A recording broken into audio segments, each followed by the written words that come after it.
Hello and welcome to another episode of Educational. I'm your host, Roy. I'm Terry. Of course, we are the podcast that brings you our journey through aging, some things that we're finding out, also not only from a personal standpoint, but things that we find out, from helping our parents through this process as well. There's always something new to learn. A lot of times we are pushed to the point of having to learn it in crisis mode. So part of the podcast is to let's talk about these things, get them out there. Maybe people can make some decisions before they're actually in crisis mode.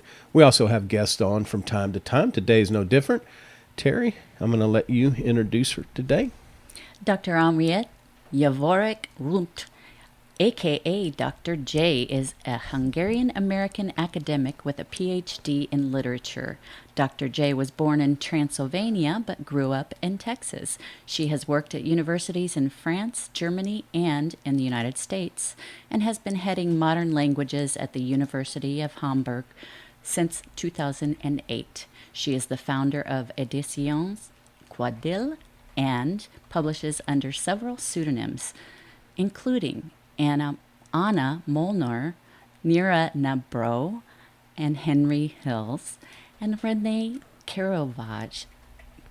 And together, I'm sorry, Renée Kerovaj, I'm sorry, I'm stuck on that one, and Henriette Javorek, written in honor of her elderly parents. We Fade to Green is a tribute to generations coming together and to spunky grandparents with an attitude.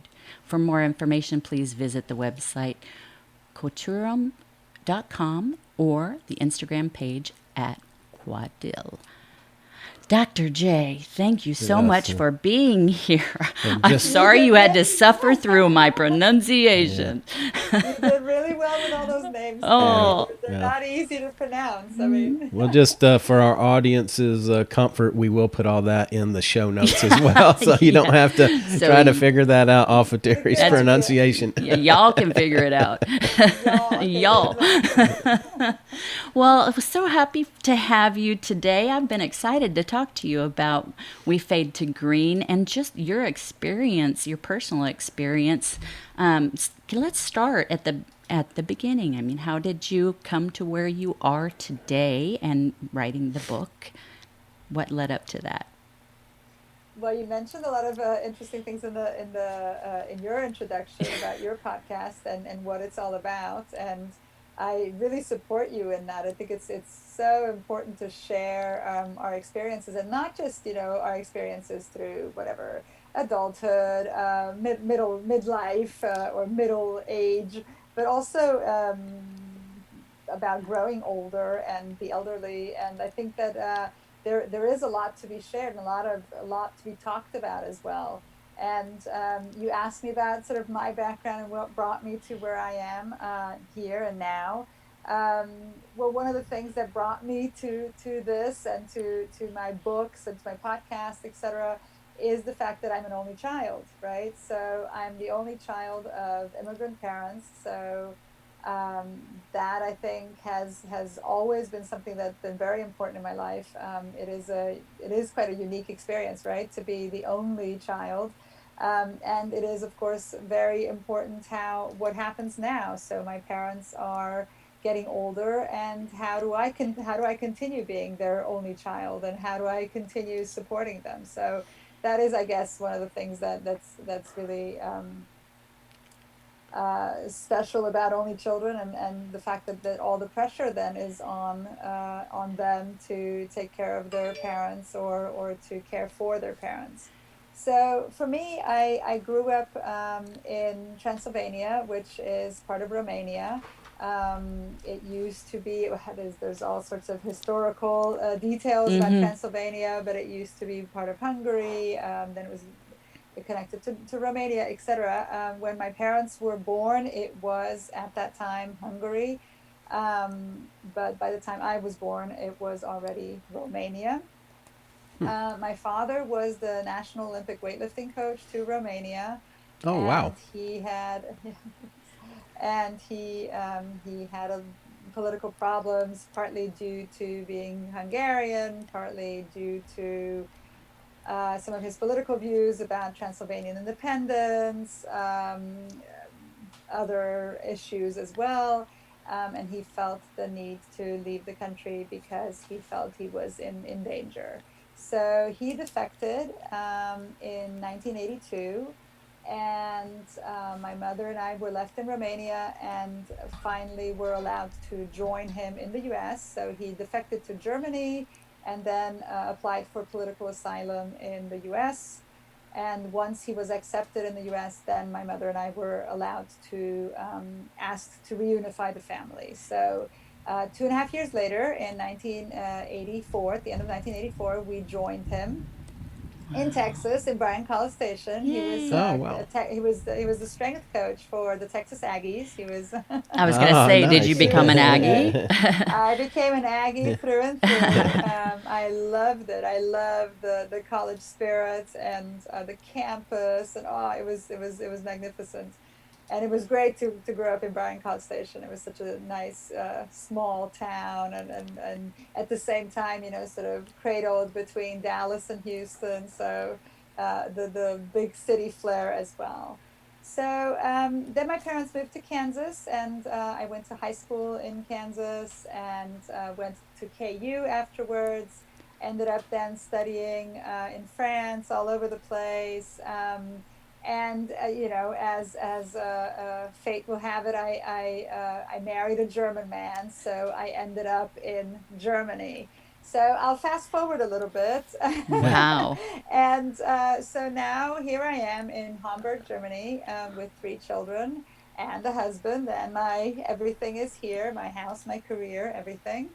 And it's years later, and my parents, who are very, very dear to me, and like I said, this only child experience of being so close to your parents and being such a small nuclear family, the immigrant side of it as well being so significant, because um, it is different. It would be different if my parents still had their high school friends, their college friends, their extended family in the States with them. Right.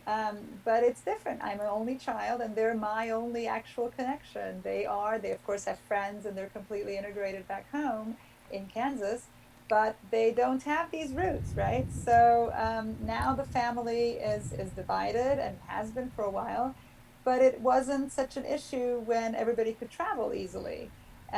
But with growing age, it has become an issue. And now with COVID, of course, we haven't seen my parents in 2 years. Wow. And that's been absolutely heartbreaking. And you talked about crises. Well, uh, and the book as well. And here I have the book. Here we go. So I promised Terry I'd show it. Okay. Yes. We're all green So today. we're all exactly. We're um, I actually wrote the book in an attempt to try to convince my parents to move in with us in Germany. And I was trying to avoid a crisis, right? So I started writing the book before COVID was discovered. Um, but unfortunately COVID did hit, and we were in this crisis, or are, I guess, still in this crisis, where we were just separated from my parents for 2 years. So I do think it would have been important to have thought about it even beforehand, and I wish we had even come up with a better solution. So And um, are your parents, may I ask, what age are they? Are they in their 80s, 70s? my parents are late 70s, 70s, so they're okay. 78. Okay. So do you think that they want to stay in Kansas because that's their home and that's where they want to retire and stay for forever, or do they not want to come to Germany because of their history with it'd be closer to Transylvania and all of that? I mean, that's not an issue anymore, but maybe, I don't know what, I mean, they don't want to leave their home, I guess. Well, isn't that sort of the big question about growing older, right? I Yes. mean, I think the Change. decisions the decisions you make in your 50s, 60s, maybe even early 70s, might be slightly different from the decisions you're going to make in your late 70s, 80s, etc. And I think a lot of it is based on health and strength and sort of the things that you're still able to do, the things you'd still like to do. Yeah, no, it's an ever changing dynamic. I think my parents feel very, very integrated and very much at home in Kansas. In fact, I conducted an interview with my mother before COVID broke out, so 2 years ago, and I'm going to air that on my podcast in a couple months because it's so interesting because it was before COVID, and it's and she says sort of, you know, we're so happy here, and that's what I mean. You can't predict what's going to happen, and so when there is something, when there is a crisis, like Roy said, then it becomes more urgent, and we haven't been able to travel, Yeah. so of course then it's another question, and sort of with this knowledge, right, of having experienced this for the past 2 years, then it becomes a different question again. Do you want to be separated? Do you want to sort of continue, quote unquote, risking it, you know, sort of Right. long term? And then I guess some of your listeners are not going to have this extra complication of having this immigration issue be a question as well.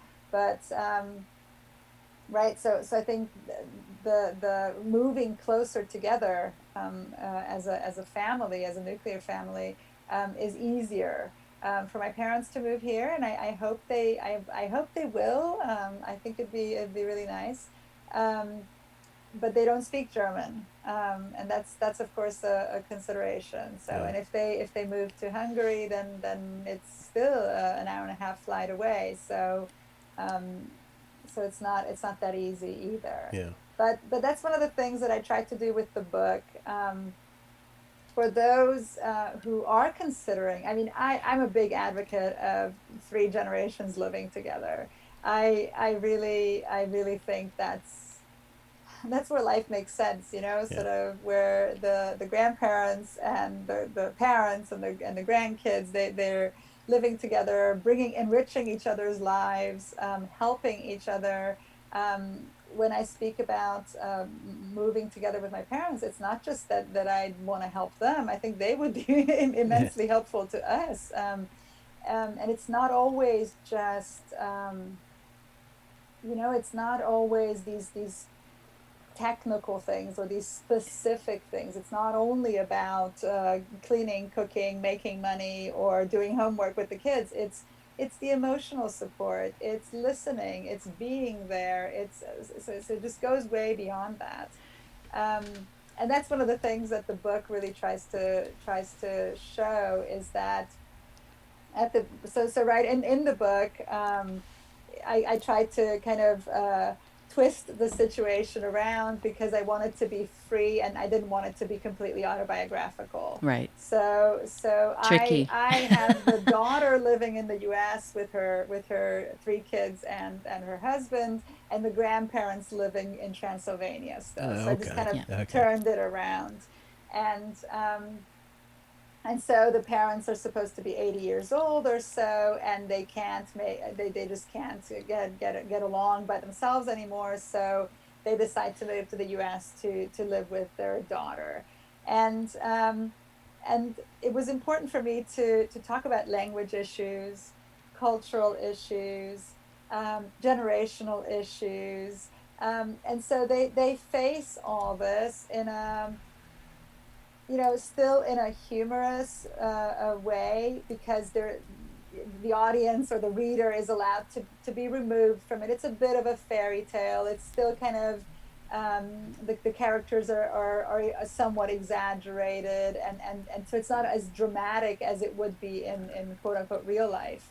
Um, and they face all the difficulties, and everything goes wrong at the beginning of the book, and then they learn to come together, they learn to listen to each other, they learn to value each other's gifts and each other's opinions, even if they disagree. There are, for example, scenes where the grandfather, the Apu character, has very different political views from his son-in-law. And so they Uh-oh. agree to sort of talk about, well, but that's the thing, that's the key. They agree to talk about these things to a certain point, and when they can't anymore, they just kind of go and run it off, and Right. Right. Oh, and they continue trying to convince each other. They continue trying to speak to each other. Um, or, for example, the Apu character does these funny things, like he goes to get the newspaper in his underwear, and so the homeowners association has some problems with this. So there too they decide to reach a compromise. So instead of going in his underwear, he gets himself 7 pairs of swim shorts, that he different colored swim shorts, and so he goes in his swim shorts out and gets the newspaper in those every morning. oh I don't my know if goodness. that's an actual suggestion, but I think the lesson out of it is sort of trying and continuing and communicating and keeping it up. So That's interesting. And one thing I was just going to even back up to the very beginning is I think there's special challenges um, for being an only child, Oh my but gosh. then being an only child and distance, it just compounds that, I'm sure. absolutely, absolutely. And um, at the same time, I mean, yes, absolutely. I think the relationship is a lot more possibly intense, also growing up. The separation already when you go off to college, when I went off to college, was also a lot more difficult. Um, and keep in mind that sort of my children are my parents' only grandchildren as well. So Well, it's not yeah, just me, but there are no other little critters running yeah. around either. So it's this is it. At the same time, I think that no matter what family you come from, the family dynamic is always difficult. Whether you're two or three or four or here or there, there is always everybody's own little life is difficult to him or her. So this is just mine. Right. So I think it's awesome that you've been able to intertwine that into e- e- everything, it seems, that you're doing, your life's work, and have kind of come to, you know, the part about getting them, trying to convince them to come here, that everybody wins. I mean, it's not just a decision that they can make unilaterally. It's something for everybody because you are the only child and you have their only grandchildren. And if they're going to be able to be a part of that, which you want desperately for them to be, so they can learn from their grandparents, their heritage, and all of the old stories of them growing up, and just all of that is so important. And oh gosh, I I applaud you for trying to take on this huge. I mean, what else can you do? You're the only one. and I think that's really sort of important. This oral history, that we Yes. communicate by just talking to each other, by sharing our each other's families, is something that we shouldn't lose. In the book, for example, the grandmother and the grandfather love to tell stories, and they get in trouble with their stories. I won't tell Uh you oh. more. I hope some people will read the book, but so they, but again, it's a generational and cultural gap, and again, it doesn't matter. So let people get in trouble. I think Well, it's right. okay. And so the grandfather gets himself into these little stories, and he tells the kids things that maybe the parents wouldn't have wanted him to say, and it becomes a conflict. But but I won't tell you about this part because I really hope you'll read it. But there's at the end of book one, at the end of the first part, all three kids get into just massive amounts of trouble, partly because of the grandfather and the grandmother and the stories that they've been telling him, and the messages and sort of the things that they've been encouraging them to do. Um, but again, it's this influence is not negative; it's just an influence. And Right. there is not this pointing and blaming. It is just the process of growing up, and it's the process of the grandparents also um, learning to really know their grandkids. I think sometimes we expect, um, well, whether it's grandparents and kids, or parents and kids, we often expect to sort of know each other just because we're the same genetic material, or the Right. same genetic background. Um, but it takes time. People have to spend time, just spend time together. So that's, so sort of it's the same thing, that the grandparents can't possibly know what their grandchildren, how their grandchildren are going to react, or what they shouldn't tell their grandchildren because of this or that, unless they do spend time, unless they actually experience each other. So that's also, I think, one of the messages.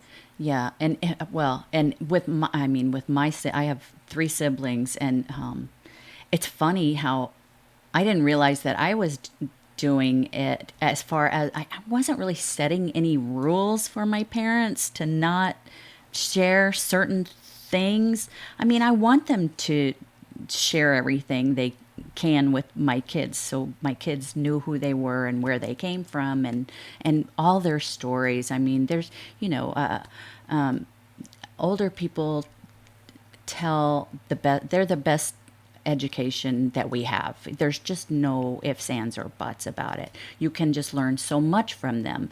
And it just kind of seems like, when everybody all the kids in my family started having kids and they got older, all of these, not there weren't rules set, but it's like, okay, this is kind of not what we do today. This is what's happening now, and that's what happened then, and let's see how we can just put them together and be cohesive, and not cross any lines and make each other mad. And that's not what they were trying to do. They weren't trying to make anybody mad. They didn't think there was anything. I can't even give you an example. It just seemed like But there were some kind of rules, but not well, really.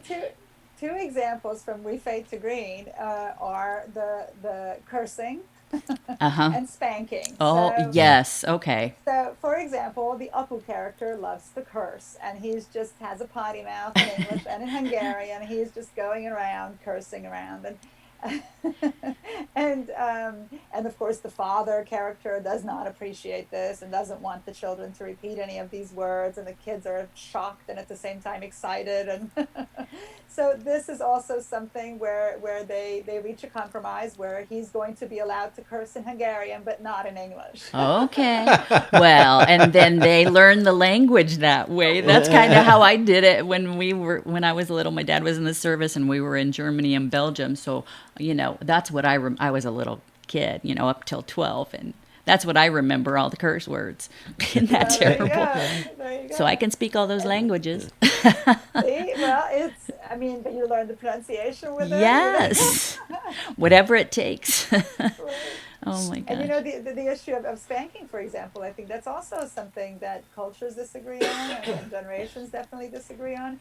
Um, and for example, the Apu character in the book, he always calls it beatings, and so everybody kind of cringes at that. Oh. And he sort of says, "My father used to beat me," and they're like, "No," yeah. And so it's just. Um, I think that some of these issues are really serious, and I think if we talk about them seriously, if we talk about child abuse, Right. then all of a sudden it just takes on a completely different dimension. Then it's like a political issue. It becomes very very serious and very very dramatic and very important.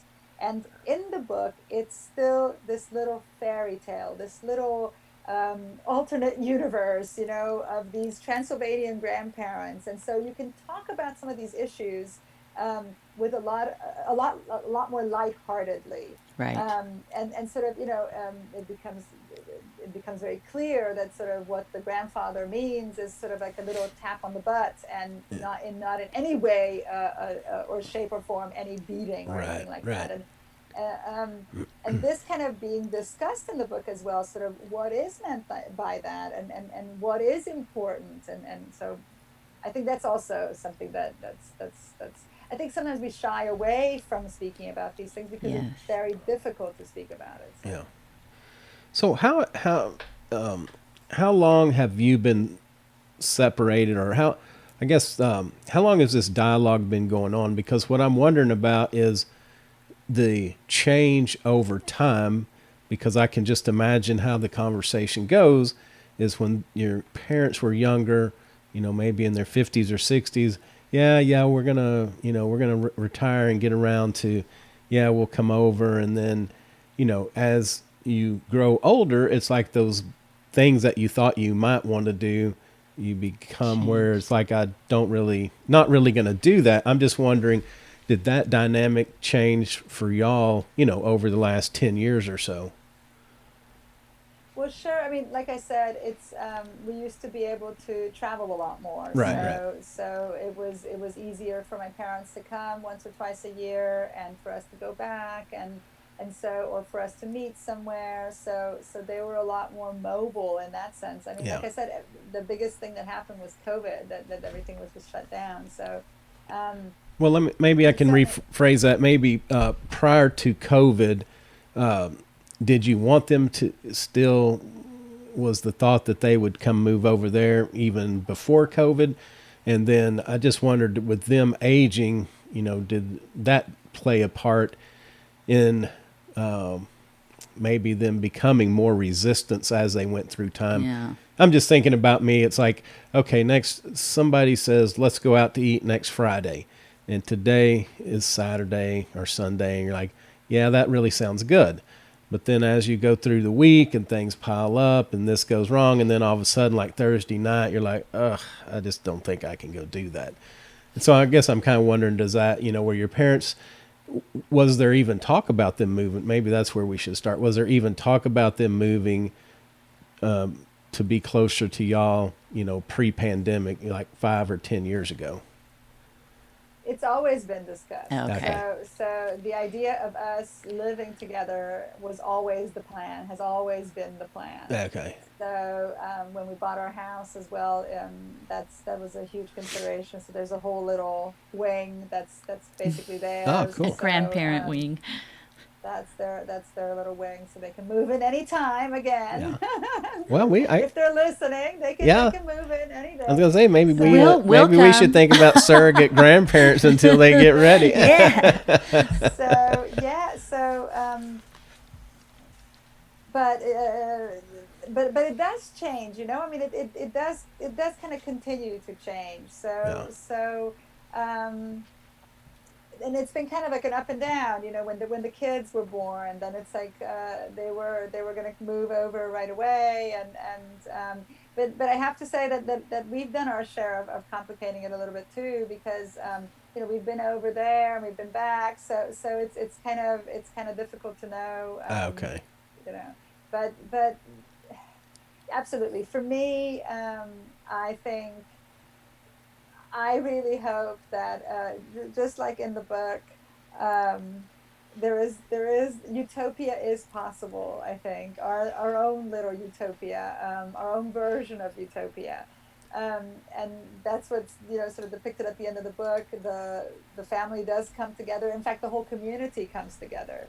So it's not just the example of this one family, but the families around them also kind of take the example, and it kind of trickles down and expands to the entire community.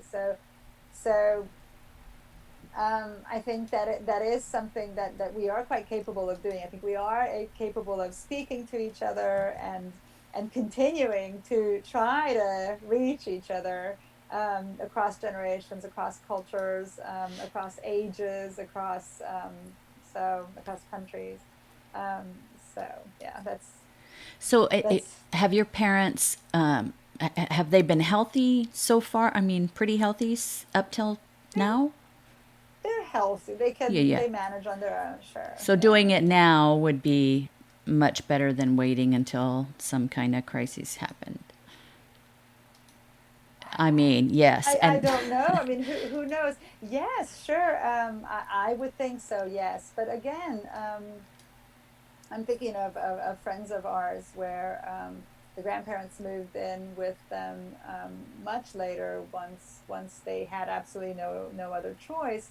Maybe that's then easier even. So I don't know. I don't think there's a formula. I don't think that you can just Yeah. say when is the right time. I think it just kind of, when do you get married? If you get married, when do you have kids? If you have kids, and when do you move in with your kids? Yeah, If you yeah. move in with your kids. So I don't know. I mean, it's Yeah, and then, yeah, like we encourage people, especially with, bigger life decisions, is, think about if tomorrow never comes, it's like you kind of have to think about, and also too, if you become too sick or too immobile, whatever it may be, but, then you really can't enjoy that time. And, we've kind of gone through that with my parents, that it's like, downsizing and getting into a more manageable place where they don't feel the burden of this house that they were in, and try to get some help with some things around the house to try to enjoy that life. And it's like, no, we don't need that, we're just going to keep on.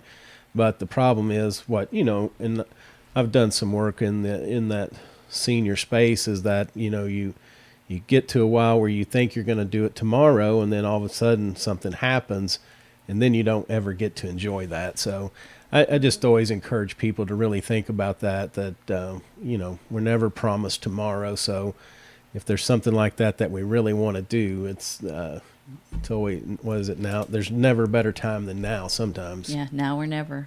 Yeah. And that's terrible. I think I don't know. I mean, I think sometimes people are held back by their fears or by their I don't know. I think a lot of times, especially grandparents, they hold back. I think they don't want to be a burden sometimes as well, or I think Right. sometimes they don't want to, or they're kind of afraid of how it'll go, and The unknown. I kind of wonder if it's also like giving up some freedom. I mean, Yes. it is difficult to live together. Yeah. I think having to compromise with people on the way you live and the way you do things, the way you get up and eat, and sort of, Yeah, I know. Yes. it's difficult, and Yeah, well, Trying to mesh it all together. Oh my gosh. just saying, just like me, I just do what I'm told. There's no compromise necessary. Oh yeah. Yeah, he does. That was sarcastic. but I guess it is a choice, isn't it? I mean, it is a choice to sort of do it exactly the way you want to, Yeah. or compromise. I mean, Well, and sometimes it's not that easy because, if you've been on your own for 70, like your parents, 70, 78 years, can be a big change to make. But I don't know. I'm an optimist, and I always think if it's something that everybody really wants to do, they all can find a way. But again, then sometimes at a later age, like it's hard for us to change it's harder to change habits. Yeah. We don't necessarily want to. It's like, there's certain things like getting up in the morning, sitting in my coffee and having a little quiet space to, sit there and drink coffee for a few minutes. And that's not something I'm willing to give up. So I guess I just meant there are things that, our little habits or these little things that we do that we think, wow, how would that be affected by, something that we're fixing to change? It's So like everybody has to compromise. I mean, it's not, sure. it's all of it, the whole thing. And then you know a lot about different cultures, and in the States, it just doesn't seem like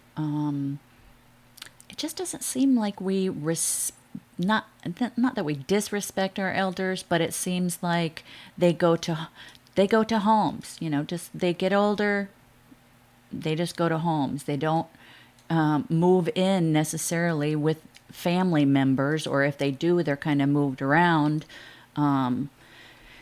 And in Asian cultures, it seems like that's just a given. They're just going to do it. So, I mean, what is the Hungarian culture? You know, your father, and then you and your husband. I mean, what about his folks? How does it differ So in the it's countries? so it's funny because that's how the book starts out, right? So there's this announcement that the grandparents are going to move in Right. because they can't make it on their own anymore. And the father figure says, well, why don't they go to retirement home? And Yes. the mother figure says, well, you don't understand, we're Hungarians. So you don't Okay. understand, you don't do that. And then she goes into how sort of where the grandparents, the Nadia and Aku characters are from. There are no retirement homes. So now that's not entirely true for Hungary. There are retirement facilities and assisted living facilities in Hungary as well. Culturally, I would say it is more common for the grandparents to move in with their children, or to have an apartment very nearby, sort of a small apartment nearby. Um, but I mean, I think um, I would never say that that's not an option. Sort of retirement homes. I think there are really great retirement facilities, and I think for some that's a perfect choice. I think it can bring a lot to to have these activities and to to Right. to be in this other community. I think that everybody has to decide for him or herself what is right, but certainly I really think there's a lot to be had from the three generations living together. In Germany, it's very much like in the US. So it is quite common for the elderly to buy into a retirement facility early enough to where they make this decision and decide to move in to this retirement facility. Um, but again, I think there's a lot to be had. I think there's a lot of fun to be had from three generations living together and sharing. And I'm thinking of another scene in the book where the grandmother, the Naji character, is very worried about being a burden on her daughter, and her daughter's just not sleeping and working too much, and she's already overwhelmed by the three kids and her job and everything. Um, and so the Naji character, the grandma character, at some point sort of becomes this very strong and sort of very like a superhero, and she takes on taking the Nerf gun of one of her grandkids and patrolling the house with this Nerf gun whenever the mom, so her daughter, is taking a nap.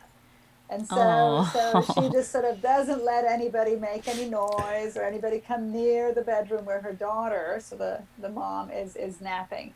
And I think it was just I was just sort of trying to think of a cute way that the grandma character could still protect her daughter. And I think there are these things, these little gestures as well.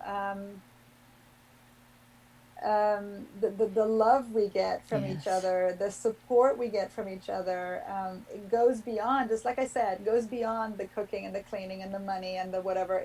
It's these little things. It's protecting each other with a nerve, Yeah. Right. or Right. or I don't know. There's another scene, for example, where the grandpa character is always having tea with the little girl, with his Oh. granddaughter, and she ends up putting little berets in his hair and and dressing him up, and he just kind of. He just thinks that it's so great that she does this, and he just kind of goes shopping with his berets and everything. So even things like that, sort of playing with kids, having the time to sort of do silly things with each other. I think also that is just so And valuable. they've earned the right to spoil their grandkids, or Sure. just spoil them and give them back if that's the case. But that's so we fade to green came. When did it publish? When did it release? In 2020, in December, I believe, Yes. 2020. But Okay. I was writing it for, oh my goodness, I mean, you know, I have 3 kids and I Yeah. teach, so things take me a while. I think about 3 years, 3.5 years. So it was Wow. just on and off, and it was written actually together with the kids. So whenever we were on vacation, I would always get up in the morning around 7, and you know, the rest of my family slept till 9, and I would always write from 7 to about 9. So on you know, when we'd be off for a week here, a week there. And in the morning, our breakfast ritual was always that I'd read them the chapter I had just written. Oh, So then they would say, "Well, is that grandma? You know, is that?" They call my mom Nana, so they call her Nana. Is that Nana or is that Tata? And why does he do this? And so they try to find themselves in the characters. They say, "I don't do that," or I don't do this. But Oh, it how was fun. it was a great way for me to write it. And again, it's just something. There's a lot of Hungarian history, for example, in the book as well.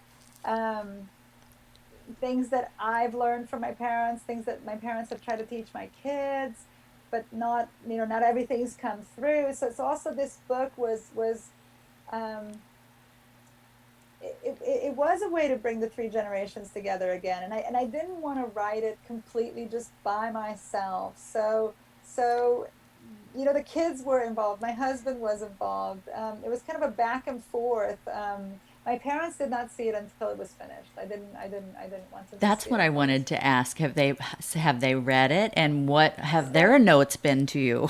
so that's interesting. So yeah, that's very interesting. So my mom was very much bothered by this kind of slightly autobiographical, but not completely autobiographical. And she was like, "Well, so what? Am I a witch in this, or so? You know, what are you writing here?" And I've never done that, or I don't ever. So, and my father was like, "I don't get the paper in my underwear. I mean, what is this?" You know? So so they were a little bit bothered by the, you know, by the artistic liberties Yes, I there you took go.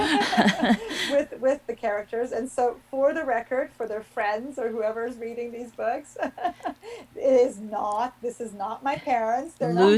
Loosely based, It's right? Yeah. loosely based on my parents. Um, and But yeah, they loved it. I mean, also, once they realized that it was somewhat tongue in cheek, and that there, it was supposed to be, it's like a fairy tale. So once they kind of, you know, when you get to the first or the second, the third, fourth chapter, once you get that, then you're in it, and can roll with it. And it's So okay. Well, and when they come, not if they come, when they come to Germany, you'll have to buy an arsenal of Nerf paraphernalia, guns, I absolutely. mean, you can shoot anything with a Nerf gun. Absolutely. But you know, that's something. I mean, my mom was always very serious when I was growing up, and very academic and very sort of strict, and things like that. And that's also interesting. With her grandkids, she's an absolute goofball. And you know, Oh, already before, she was rolling around on the ground and shooting nerves, and so that is somewhat based on her. So she's never Yeah. patrolled the house with a nerf, but she's shot nerves with her grandson, and sort of, you know. but she's ready to do it now, maybe. Yes, I think that's also great, you know, sort of to have a second chance to raise kids, or a second, you know, second turn to influence kids. So, Right. Yeah. Well, and that. but Okay. Carrie, just real quick, Oh it's yeah. our turn to come. We're coming to the States Oh, good. in October, and we're staying for 4 months. And Oh, it's my it is Oh to goodness. wow. be with my parents, to make sure that they're okay. Partly to convince them, you know, maybe I'll read the book out loud, and sort of, you know, did you hear that? Did you hear how wonderful it could be? You know, sort of, did you hear what you do? Yeah. So, Yeah. Yes. and Have so we're gonna stay with them for 4 months, and then we're coming back, and kind of hoping that afterwards they might come join Yeah. us. So No, and I was just gonna say it's if you've never experienced it, it's such a joy because as I was growing up, you know, my we kind of lived in the country, and my grandparents used to love to come out there and garden, and so, you know, they would take us on vacation. So we were very close when I was a child, And then, unfortunately, my grandfather passed, before my 20s. But when I got married, had kids, my grandmother, she was very involved with our life. Like, she would come out. She didn't live there, but, she probably stayed 4 or 5 nights out of the week generally, depending on what was going on. She still felt like she needed to keep her house. It was across town, so it wasn't like international.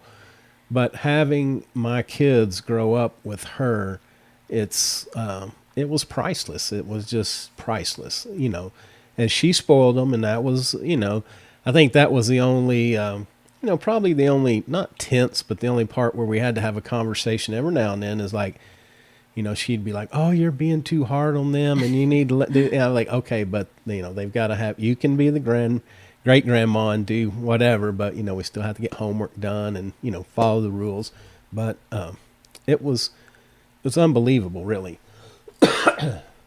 In real life, our issue is ice cream. Sort of my parents think that they should have ice cream 3 times a day. Yeah, right, yeah. Roy's there. That's probably Me too. That's our biggest. In real life, that's our biggest sort of conflict. Yeah. Where I'm like, well, yeah. I'm more sort of once a week, and ice cream is okay. Yeah. I'm there 3 times a day. I would survive. I think my grandparents were all like that too. That's why I love ice cream. I could eat it at every meal. Yeah, and homemade ice cream growing up because That's great. Nana had a big old garden that Papa tended to with his cows and all that. And, we'd go down and stay with them in Texas. Yeah.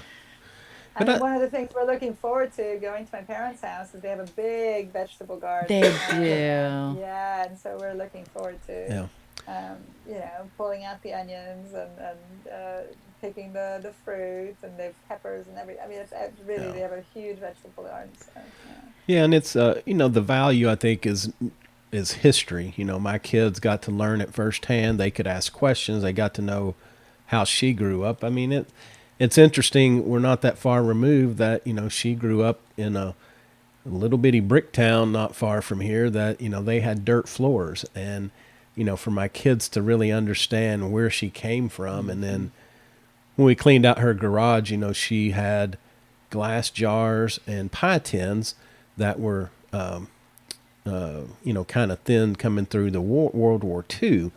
And so she had these huge stockpiles of things, but it was easier for them to understand after a while that, the way she grew up and then coming through the war, why all that. So but the other thing I was just going to make is if you're not in a position to be that close and live that close with our tools that we have today, audio, video, make some recordings. I mean, you may not care much about it today, but I think in some point in the future, learning and knowing the history and hearing it from that person themselves, it will make a big impact. Yeah, and FaceTime and go ahead. Well, one of the things that my father has done, he did it in my late 20s, and now he's redoing it. He sings. He has a beautiful singing voice. He's getting older, but and there are all these Hungarian folk songs that he sings beautifully. And in my 20s, he made a video for me. Back then, he could still play the violin well, so he was also playing it on the violin. Nice. Made a video for me, and it's it's one of these VHS tapes, and it's gotten old, and so now he's actually taking the time to re-record it, and that's just such an amazing present for my children as well, to hear it and to see it, and and maybe they're even too small, maybe sort of, but what you're saying, in another 10 years, it's even more valuable. Right. So I think absolutely things like that. Or, I did these 2 podcast interviews. I did an interview with my mom and an interview with my dad. That's also something that's just like stays. These digital means of preserving some of our loved ones is also sort of still. Yeah. Oh, that's awesome. Well, that's very cool. Thank you so much for taking time to come share about Fading to Green. I mean, it's such an awesome story, and I think it can resonate. I think you're in an extreme position, but I think even with people that have this issue locally or maybe even just across the states, not international, I think they'll be able to, gain a lot from this. Oh, yes. Oh, thank you. Thank you for letting me tell my little story. I really enjoyed it. We had a little pre-interview. We talked once before this interview. I already enjoyed that, and I Yeah. enjoyed this now as Yeah. well. So we'll have to keep in touch and share Yes. stories Oh, as well. yes. Yeah. Hopefully, you'll be able to tell us when they're coming and moving in and how that has happened. That's right. Or That's right. you never know, they may get you over here and make you a deal you can't refuse where y'all move over here. I might be moving back to Kansas. You never know. I mean, there is no place like home, So. There really Right, isn't. right. And coming when October for 4 months, you're right there in the winter, but it will be nothing. I mean, Germany is cold. Kansas is cold, but not. Well, Kansas gets more snow than Germany. Does so it? Kansas gets colder, yeah. Okay. Kansas gets hotter and colder. Yeah. So, but Kansas has beautiful 4 seasons. So, Yes. So fall in Kansas is absolutely lovely. Oh, So. cool. Maybe we can get together when if you get down around the Dallas area, you'll have to reach out. Well, I think I will be after Thanksgiving. I still have my best friend in Dallas, in Dallas, in Texas. Dallas. So, and actually, I have 3 good friends. But oh my Oh, goodness, nice. now they'll each think they're my best friends. So y'all 3 are my best friends. But I'll be visiting them with the kids. Oh, so, you had better get a hold of us. Yeah. Well, I will, and we might be doing a couple readings. Oh, so okay. depending on how COVID allows it. So, but I will definitely let you know. So Oh, we might Nice. be doing a do. reading of We Fade as well. Yeah. So. I'm not going to put you on the spot on camera, but if we get in public, I'm definitely going to have to figure out this why you chose Kansas over A&M. Oh, I know. Once you get to the Midwest, I mean, I spent time in Nebraska. That's where I went to high school and junior high, and a little bit of college. I had fun, but Nebraska, Kansas, all of that. I can answer you very, very easily. And actually, it's my dad was a national Olympic weightlifting coach, so he was a weightlifter. And he was a strength coach for the Aggies, so it was mainly football, right? Yeah. And he was always looking for. I mean, he's more of a strength coach general. So in Kansas, he got a position to be an all sports conditioning coach. Okay. So it was basically with his job, and so. Yeah. And that's where you ended up going to high school as well. So that's what I ended up doing in Yeah. high school, and then I went to college in Kansas, but then I started going to Europe to do semesters and programs there. So. All right. Well, I guess great. I don't have to do. that'll have All right. Well, tell everybody where they can reach out, Yes. Get a hold of the book, your website, where they can reach out and contact you. Tell and us your how podcast as well. Excuse me. Well, the podcast is interesting culturally, so it's called Language and Culture with Dr. J, and it's in 5 languages. Oh, my. Mainly, most of the Yikes. episodes are in English, but it's also in French and Spanish and German and Hungarian. So there are a few episodes in there. Interesting. Okay. But everything's I always either do a translation in English or I do an entire episode then also in English. So all the episodes are available in English. And that's available on Spotify and Apple Podcasts, Google Podcasts, or on the website Cultureum. So it's CULTE. No, I can't even see. I have to see it. So it's like culture. CULTUREUM.com. There you go. And right, so that's the podcast, and then there's the books. And we're not known authors. So by the way, my kids write as well. So Cultureum, Quadylle. It's also because quad. So it's the 4 of us. So it's me and the 3 kids. Okay. So that's why the name. But they have their little books. My daughter just published a book called Luna's Little Animals Say I Love You, and she wrote it through COVID and drew these little animal figures in love, animal couples in love, and My son has a book out that's called The Piggy Bank and the Gold Coin, and it's Oh. it's a great book for dads. Talk about family, so I won't say more. Yeah. And the little one, of course, had to write a book because her siblings. I did an interview with her, and I asked her sort of, why'd you write a book? And she said, well, because my brother and sister did it. So I couldn't be left out. what do you mean? I Oh, mean, that's and great. hers is called Magical Easter Eggs, and it's all about a family being down on their luck and then having a little bit of Easter magic help them out. So, I love That's it. and cool. so because we're not known authors, the best thing to do if you want to buy our books is to get on our Instagram page because the books are all linked Okay. to Amazon, so it's the easiest way to find us, and that's at Quadylle, so Quadylle. The books are also linked on the Cultureum, Yay. cultureum.com on our website as well. So that's the best way to find us. So, Okay. yeah. Yeah, we'll include all those Oh, in the yeah. show notes too to Oh, make it that'd be easier for great. everybody Thank to you. follow that. All right. Absolutely. Well, thank you again for your time. We appreciate it. It's been a great Yes. talk. That's Thank going to you. do it for another episode of Educational. Of course, I am Roy. I'm Terry. And you can find us, of course, at www.ageeducational.com. We're on all the major podcast platforms, iTunes, Stitcher, Google, Spotify. If we're not on one that you listen to, if you'll reach out, I'd be glad to get it added to make your listening easier. Excuse me. We're also on all the major podcast platforms. On all the major social media platforms. We probably tend to hang out on Instagram more than others. We'd love to interact with you there as well. A video of this interview will go live when the episode goes live, so check out our YouTube channel as well as some of our past guests. Until next time. Hold on a second. I thought of something. Okay. What about okay. her? What our wrap up question? Oh, yes. We Sorry, forgot I'm this sorry. part. That's fine. So what is a tool or a habit that you use during your daily life that adds value? It could be professional or personal, just something that you feel very strongly about. Um, what direction are you looking Well, for? sometimes it's like maybe journaling or exercise or like somebody Meditation. has a cool meditation app, just, anything like that. Okay. So you asked me how at the very beginning, the very first question you asked was how did I start doing this? And so I don't know if you've read anything in my bio, but I had cancer about 6 years ago and 5.5 years ago.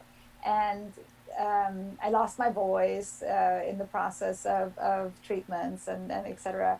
And that's kind of how it all started. That's how it all started with the podcast and the books, just kind of, wanting to have my voice Yes. be heard.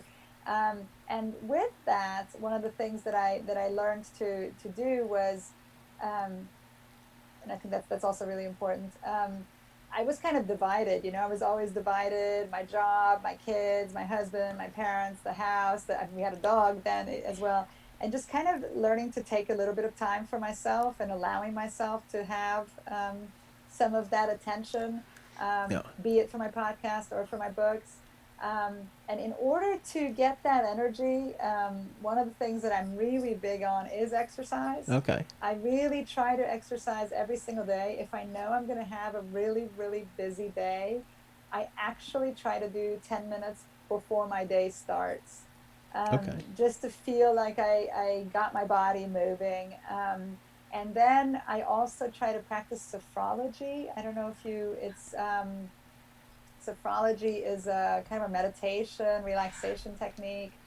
And Hmm. basically, and I'm being very sort of basic, very sort of banal here in my description, but basically you take each body part and visualize each body part, and try to see it, try to let it relax, try to sort of fill it with positivity, and then ground yourself at your feet.